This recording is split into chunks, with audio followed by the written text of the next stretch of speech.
Have you ever stopped to wonder if what you see is truly what is there? Our brains are honestly just magnificent, complex machines. They take in light, sound, sensation, and from these raw signals, they construct our reality. But what happens when the architect of our world, our own mind, decides to change the blueprints? What if the room you are sitting in suddenly began to shrink before your very eyes? This isn't a scene from a fantastical movie. For some, it is a very real, if bewildering experience.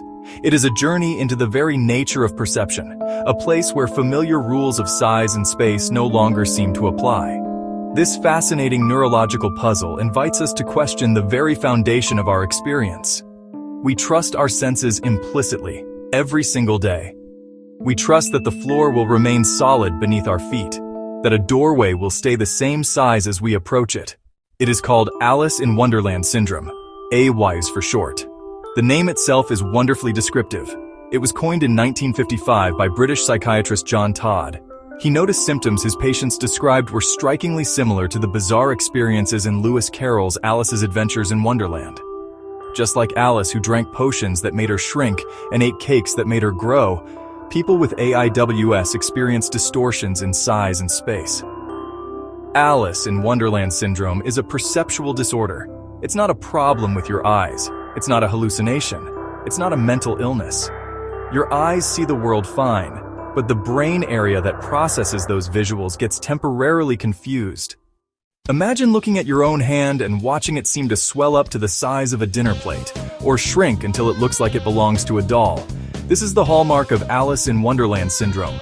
Perceptual distortions. Micropsia. Objects appear smaller than they are. Macropsia. Objects appear larger than they are. A doorway might suddenly look too small to walk through. A person across the room might loom as large as a giant. These perceptions can be sustained for several minutes or longer. Epilepsy.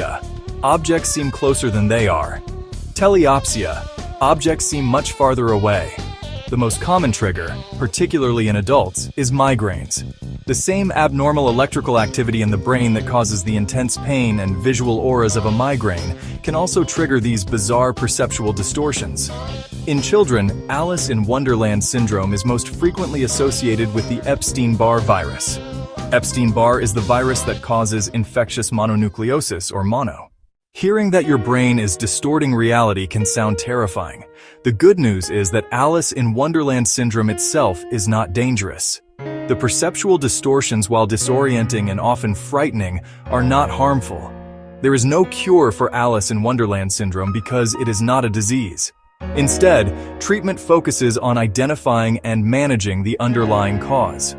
When a doctor can explain to a child and their parents what is happening, that it is a known syndrome with a funny name, that it is not dangerous, and that it will pass, it can remove a tremendous amount of fear.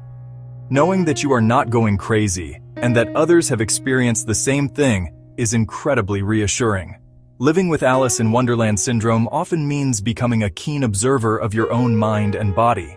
In the end, Alice in Wonderland Syndrome is a profound reminder of the mystery and wonder of the human brain. It shows us that the stable reality we take for granted is a continuous, active creation. For those who take a brief, involuntary trip down the rabbit hole, it can be a bewildering journey. But it is also a glimpse into the incredible, intricate machinery working behind the scenes of our consciousness, revealing the magic and the mechanics behind the greatest show on Earth, our own perception.